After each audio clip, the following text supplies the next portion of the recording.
안녕하세요. 존경하는 시민 여러분. 저희 프로그램 고품격 정책 시사 방송인 것 모두 알고 계시죠? 저는 복지효과 소사이티 공동대표 이상희 교수입니다. 오늘도 공적연금 전문가 이재섭 박사님 모시고 연금정책 토크쇼 어서와 연금은 처음이지 시작합니다. 박사님 안녕하십니까? 안녕하세요. 오늘 또 반갑습니다. 이재섭입니다. 네, 설이 되면 그 떡국을 먹고 또 나이 한 살 더 먹는 거 박사님 아시죠? 네. 네, 저도 한 살 더 먹는데 나이 먹기 싫어요. 저도 그렇습니다. 네. 그런데 요새 그 때 아닌 나이에 관한 네. 그 정책 논쟁이 우리의 눈길을 끌고 있습니다.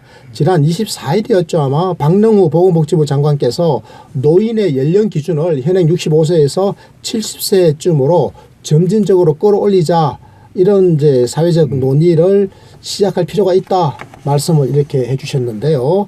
노소득 보장 제도의 핵심이 바로 공적연금 아니겠습니까? 공적연금이 노인의 나이와 어떤 관련이 있는지 궁금한데요. 여러분 모두 궁금하시죠? 그래서 오늘 이재섭 박사와 함께 연금과 나이 속에 숨겨진 비밀 오늘 확실하게 파헤쳐 보도록 하겠습니다. 박사님, 오늘 방송 제목은 뭡니까? 네, 오늘 방송의 제목은 연금 수령 연령의 비밀. 나는 몇 살에 연금을 받을까 이렇게 정했습니다. 여러분, 국민연금과 같이 국가가 책임을 지고 운영하는 공적연금에서 연금을 받을 수 있는 연령이 몇 세가 적당하다고 생각하십니까? 우리 입장에서는 일찍 받을수록 좋겠죠. 그런데 그만큼 그 연금 재정에는 부담이 커진다는 데 어려움이 있습니다. 우리가 연금을 받기 시작하는 나이를 연금 수령 개시 연령이라고 하는데요. 네, 연금 수급. 연금 수급 개시 연령이라고 혹은 뭐 연금 수령을 네. 개시한다. 개시 연령. 네네. 네. 이 연령은 나라 간에 상당한 차이가 있고요. 또한 한 나라 안에서도 연금 제도 간에 연금 수급 개시 연령이 좀 차이가 있습니다. 예. 네, 그래서 뭐 지난 역사에서 이 공적연금을 개혁하자라고 하는 논의가 있을 때마다 사실은 네. 이 연금 수급 개시 연령이 있죠. 이게 개혁의 도마에 올랐던 기억이 나는데요. 그런 거죠? 그렇습니다. 예. 연금 재정을 걱정하는 분들은 그 연금 수급 개시 연령을 더 올려야 된다고 하고, 네. 또 빈곤을 걱정하시는 분들은 연금 이제 정년 연장이나 이런 특단의 대책을 수립하지 않고서는 연금 개시 연령을 높여서는 안 된다고 이렇게 주장을 합니다. 네. 오늘은 이런 문제들을 잘 점검해 보도록 하겠습니다. 네, 보건복지부 장관께서 이제 논쟁에 불을 지펴놨는데 네. 우리가 수습은 우리가 한번 해보죠, 뭐. 그래요. 네, 오늘 주제가 참 기대가 됩니다. 네. 그런 의미에서 네, 제가 모두 발언해서 말씀을 드렸지만 노인 기준 연령 이것을 70세로 연장하는 문제에 대해서 먼저 우리 박사님의 견해는 어떤지 한번 들어보도록 하겠습니다. 네. 그 현행 65세인 노인 기준 연령을 70세까지를 점진적으로 올려야 한다는 그런 주장인데요. 네. 급격한 고령화 추세를 그 이유로 들고 있습니다. 사실 2025년이 되면 우리나라 노인 인구가 전체 인구에 차지하는 비율이 20%가 되고 그래서 초고령 사회가 됩니다. 또 세계에서 고령화 속도가 가장 빠른 것도 사실이죠. 네, 앞으로 사실은 저출산 추세 때문에 이 고령화의 속도가 더 빠르고 더 가파르게 그렇죠. 그 초고령 사회로 이제 진행이 될 텐데요. 그러니까 뭐 앞으로 한 40년쯤 지나면요, 뭐 노인 인구 비중이 40%가 된다 그러니까 사실은 보건복지부 장관님 말씀대로 노인 기준 연령을 높이는 게 합리적이다. 이렇게 볼 수도 있지 않겠습니까? 아, 그래요? 저는 좀 신중한 입장입니다. 신중한 네네. 입장이다. 정부가 그 재정 부담을 이유로 노인들에 대한 지원을 차단하는데 네.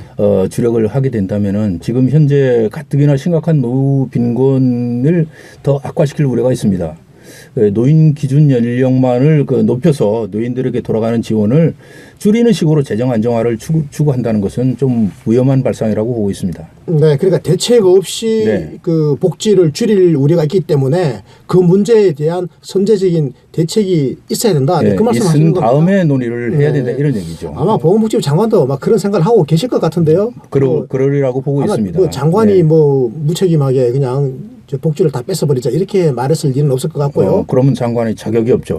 네. 네, 일단 뭐 그 네. 65세를 70세로 단계적으로 높여 나가되 그 네. 과정에서 대책을 함께 세우자라고 하는 뉘앙스가 아마 숨어 있을 것 같다 이런 생각이 들고요. 그렇습니다. 자, 그런데요, 이 노인 기준 연령이 이게 법률에 명시적으로 정의된 게 없다 이런 이야기가 있더라고요. 네, 없습니다. 예. 진짜 없습니까? 네, 그렇습니다. 우리가 지금까지 65세가 노인이다라고 이야기를 하고 있는데 이게 법에 나와 있지 않다? 그렇습니다. 아, 그러니까 통상적으로 그렇게 보고 있는 거고요. 네. 그 노인 연령을 65세라고 보는 것은 네. 노인복지법 16조에 경로 우대 조항이 있습니다. 근데 그 조항을 보면은 이제 65세 이상의 자에 대해서는 국가가 운영하는 기차나 전철 등 또 교통수단, 그다음에 공원과 고궁 이런 것들을 무료로 이용하게 하거나 뭐 할인해서 제공할 수 있다는 규정이 있는데 그 조항에 근거를 두고 있습니다. 아, 이번 네. 기회에 우리 시청자 여러분들께 확실하게 말씀을 드려야 되겠습니다.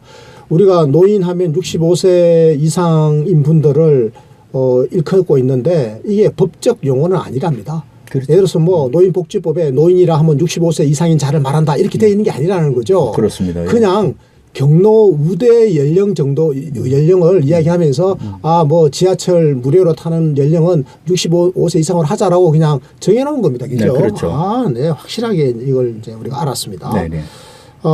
그런데 말이죠. 뭐 보건복지 장관께서도 노인 기준 연령 상향 조정하자 이런 말씀을 하셨는데 이 상향 조정의 궁극적인 타겟은 뭐 제가 볼 때는 이 의료 서비스 같은 어떤 사회 서비스는 아닌 것 같아요.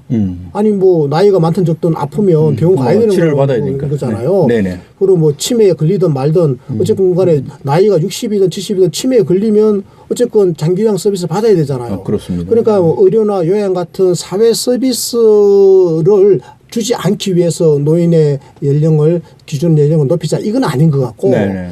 제가 볼 때 노인 기준 연령 상향 조정하자라고 하는 것의 궁극적인 타겟은 현금성 복지, 현금 지급하는 거를 좀 나중에 주자, 미루자. 그래서 현금 지출을 좀 줄이자라고 하는 이런 의도가 있는 것 같은데 박사님 어떻게 보고 계십니까? 네, 그렇죠. 연금 같은 거죠. 예를 들면은. 그거죠. 네네, 잘 보셨습니다. 네. 그래서 그 노인 기준 연령 인상 논의는 결과적으로 보면은 기초연금과 국민연금의 수급 연령을 인상하는 쪽으로 이 논의가 전환될 것으로 저는 보고 있습니다. 네. 그러나 이제 제대로 된 보완 대책이 없이 연금 받는 연령만을 이렇게 올린다면은 네. 복지 사각지대가 더 넓어지면서 노인 빈곤이 더욱 심각해질 우려가 있습니다. 아. 그래서 선진복지국가에서는 네. 그 다양한 그 선행 조치들을 취하고 있는데요. 네. 출산율 제고 대책을 강력하게 수립하고 있고요. 정년 연장을 또 추진하고 있고 네. 노인의 좋은 일자리 창출 등의 대책을 동시에 수립하면서 또 동시에 저소득자들의 그 소득 보장을 적극적으로 지원하는 대책을 수립하고 네. 그와 동시에 연금 직계시 연령을 연장을 그 균형 있게 논의를 하고 있습니다. 박사님 말씀은 네네. 선진국의 사례를 보면 그 연금을 수령하는 개시 연령, 연금 수급의 개시 연령을 무턱대고 그냥 막 높인 건 아니고 이건 65세, 뭐 66세, 67세 이렇게 높아지게 되면 네네. 그 사전 전제 조건들을 다 충족하고 난 다음에 그걸 높였기 때문에 최소한 그 노인 빈곤 문제는 없어지더라. 네, 그렇죠. 우리도 그런 전제 조건을 만들어야 된다 지금 그 말씀을 하시는 거고요. 네. 그리고 지금 박사님께서 굉장히 정확하게 보신 것이 이번에 장관께서 말씀하신 그 노인 기준 연령을 높이자라고 하는 것에 중요한 그 정책적 타겟은 역시 그 현금성 복지다. 그것의 핵심은 역시 그 기초연금하고 그 공적연금, 국민연금이다. 네, 기초연금과 국민연금의 지급 개시 연령을 지금보다 더 늦추고자 합니다. 네, 사전 포석이 되겠죠. 사전 포석이다. 네네. 그런데 박사님은 이제 거기에 대해서 단호하게 말씀하시기를 네. 무작정 연기하는 건 안 되고 전제 조건을 달고 그걸 함께 고민해 볼 필요는 있다. 이렇게 말씀하시는 겁니다. 그렇죠. 예를 들어서 뭐 정년 같은 걸 보면은 네. 정년이 지금 60세로 돼 있는데 네. 57년, 58년생들의 그 연금 개시 연령은 62세거든요. 그렇습니다. 이것 더 늘리면은 그 연금 그 크레바스 그 간격이 더 넓어져서 그렇죠. 위험에 빠지게 되는 거죠. 네, 그렇습니다. 자, 그렇다면 이참에 공적연금의 수급 연령 있죠? 공적연금 수급 연령 이거 많은 분들이 궁금해하십니다. 도대체 몇 살 때 나 연금 받지 이런 거 있지 않습니까? 여기에 대해서 꼼꼼하게 한번 살펴볼 필요가 있습니다. 자, 우리나라 국민연금 수급 개시 연령 몇 살입니까? 88년도에 그 국민연금 도입 당시에는 연금수 개시 연령이 60세였습니다. 네. 이제 그러나 이제 10년 뒤에 98년에 법 개정을 해서 2013년에 61세를 시작으로 해서 5년마다 1세씩 연장을 했어요. 그래서 2033년이 되면은 65세가 되도록 정했습니다. 네. 그 이후에 2011년에 좀 우리가 잘 알기 쉽게 출생 연도 표시 방식으로 이제 바꿔서 네. 그것을 결과를 보면은 53년에서 56년생은 61세, 57년에서 60년생은 62세, 61년생부터 64년생은 63세, 65년생부터 68년생은 64세, 69년생 이후는 뭐 65세부터 연금을 받도록 그렇게 정했습니다. 네, 69년생 네. 이후부터라고 하면 네. 우리 버터가 1970년생이거든요. 아, 그래요? 그럼 우리 버터는 69년생 이후니까 무조건 65세 입니다. 65세부터 국민연금 받을 수 있네요. 그렇습니다. 네. 저는 50대 중반이거든요. 네. 저는 50대 중반이니까 저는 61에서 64년생 사이니까 63세 때 받네요. 제 또래들. 대표는 굉장히 젊으시네요. 네. 네. 63세 때 받는군요. 네네. 아, 그렇군요. 네네. 그럼 박사님 또래는 그러면 몇 년생? 저는 62세부터 받습니다. 62 8년에 돼 세부터. 있었어요. 예. 62세부터 받는 거예요. 네네네. 아, 이렇게 62세, 63세, 64세, 65세 이렇게 늘어지도록 네네. 이렇게 돼 있군요. 네네. 자, 그렇다면 다른 나라 이야기를 한번 참고해 보죠. 다른 나라는 어떻습니까? 그 서양은 아시다시피 뭐 산업화가 일찍 진행됐지 않습니까? 네. 그래서 소득도 일찍 높아졌고 그러다 보니까 영양 섭취도 좋고 의학도 발달하고 그래서 일찍부터 평균 수명이 상당히 높아졌습니다. 그에 따라서 저출산 현상도 또 빨리 왔고요. 그래서 우리보다 먼저 출생 연도별 연금 수급 개시 연령을 높여갔습니다. 그런데 이제 좀 특이한 점은 선진 유럽 국가들은 한 50년 정도 뒤까지 바라보면서 그 2070년까지를 전망하면서 그 연금 수급 개시 연령을 그 연장을 하고 있는데요. 네. 예를 들면 미국이나 노르웨이, 호주 같은 경우는 67세까지로 하고 있고요. 네. 핀란드나 영국은 68세.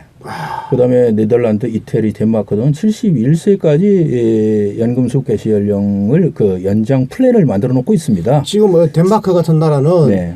뭐 71세까지도 믿을 네. 수 있다라고 하는 어떤 네네. 그런 전망을 갖고 있군요. 그렇죠. 그런데 이제 당장이 아니고 당장 한 아니고. 50년 이후까지의 네. 그 플랜을 만들어 놓고 있죠. 네. 그런데 이제 실질적으로 이제 유럽 공동체 EU의 보고서를 보면 2016년도 기준으로 해서 네.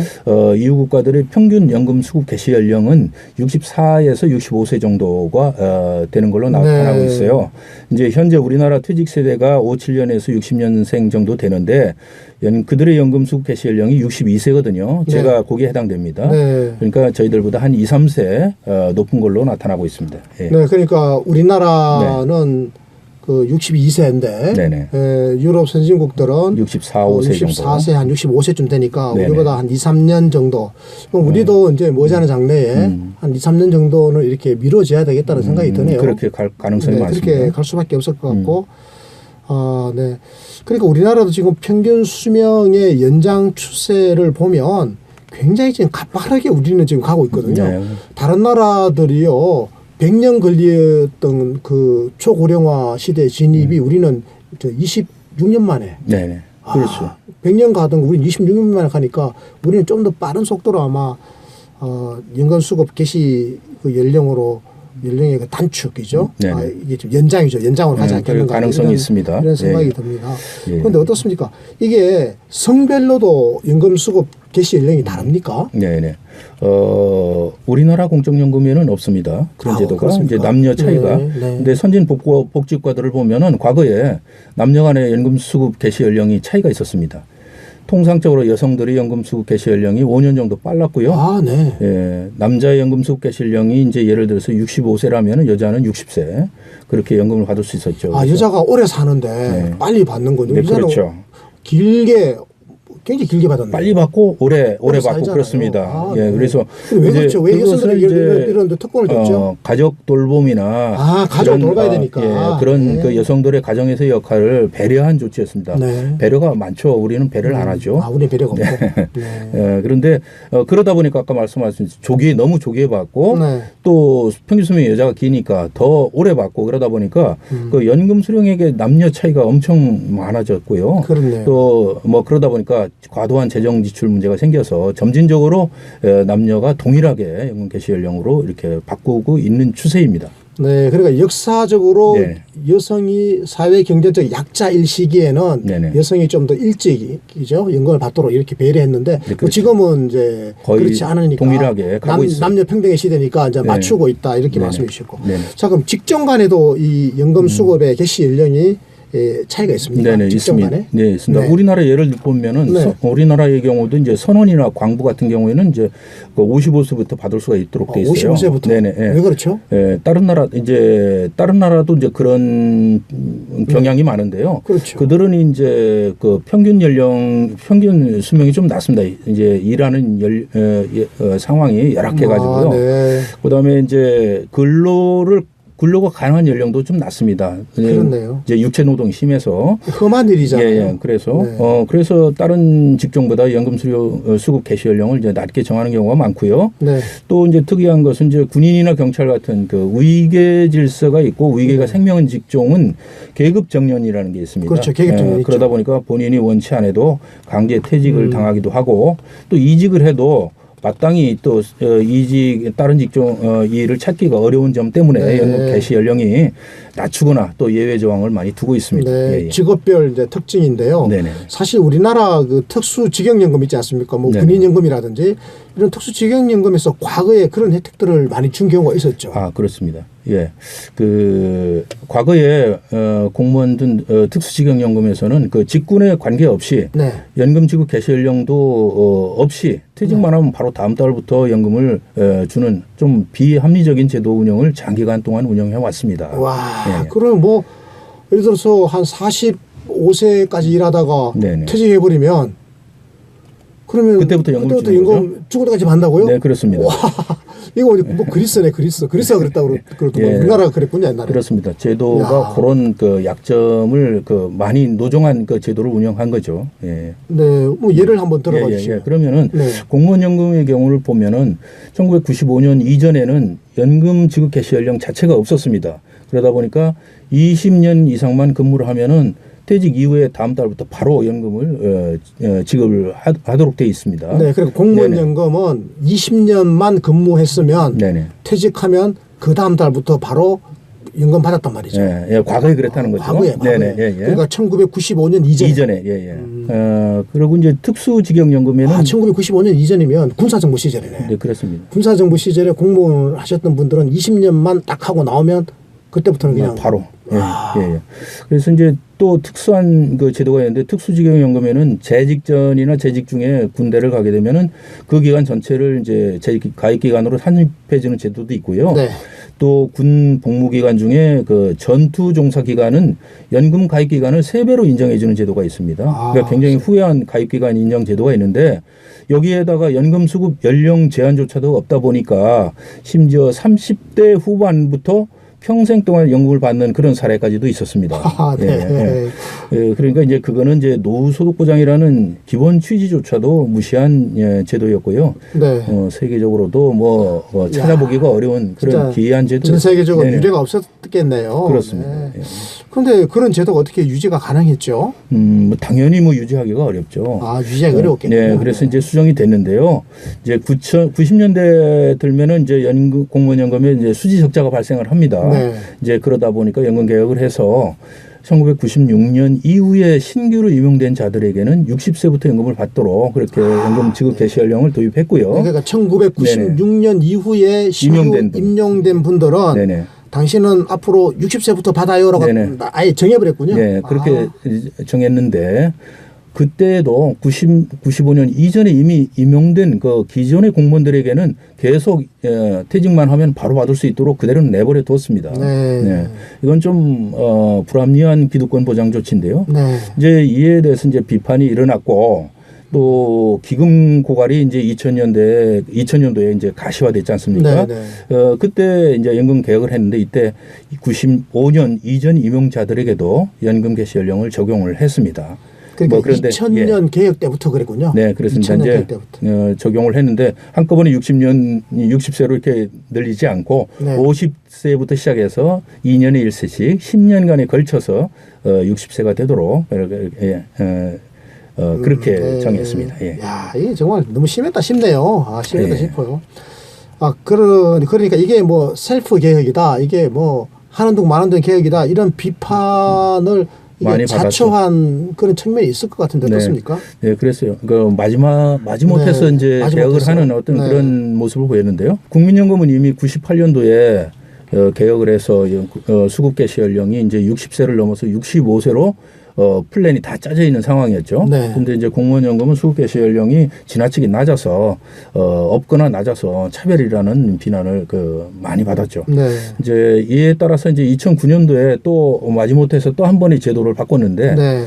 그때도 또 2010년 이전의 임용자들은 그 연금 개시 연령을 60세로 그대로 놔두고 네. 2010년 이후에 임용된 공무원들은 연금 수급 개시 연령을 65세로 확 늘려놨어요. 네. 들어오지 않은 공무원들에 대해서는 그냥 5년 이상 늘려놨어요. 예, 좀 어떻게 보면 보여주시기에 그 무언칙한 것이었죠. 자기네들의 기득권은 그대로 있는 거네요. 그렇습니다. 예. 네, 60세. 네네. 네, 잘 알았습니다. 그 연금 지급 개시 연령부터도 이렇게 뭐 불합리하게 차별이 계속돼 왔다 이런 이야기 아니겠습니까? 참 안타까운 일이 아닐 수 없는데요.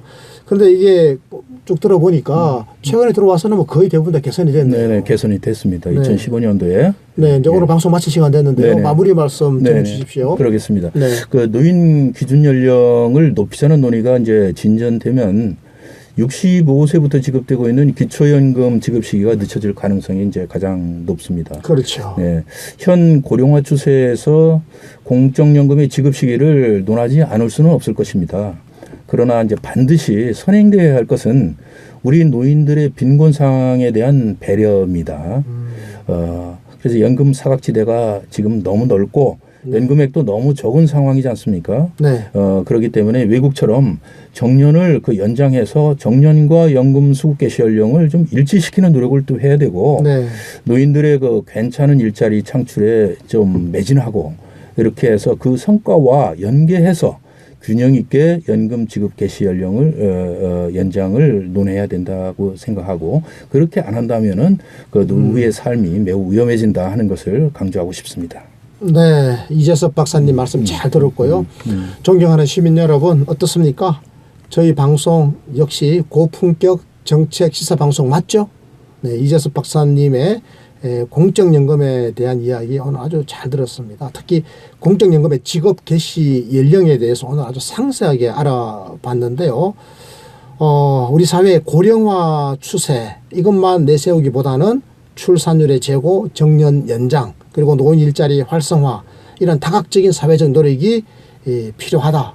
이런 노력을 다 하고 난 다음에 국민연금의 수급 개시 연령의 상향 조정의 타당성이 그때서야 인정될 수 있다. 이런 말씀을 해 주셨습니다. 네. 정책 당국은 이재섭 박사님이 해 주신 이런 정책적 조언을 좀 깊이 있게 고민을 해 주셨으면 좋겠다. 그리고 대안 마련에 참조해 주셨으면 좋겠다. 이런 생각이 듭니다. 이것으로 오늘 방송 마치겠습니다. 지인들에게 구독하기, 좋아요 많이 보내주십시오. 고맙습니다. 감사합니다.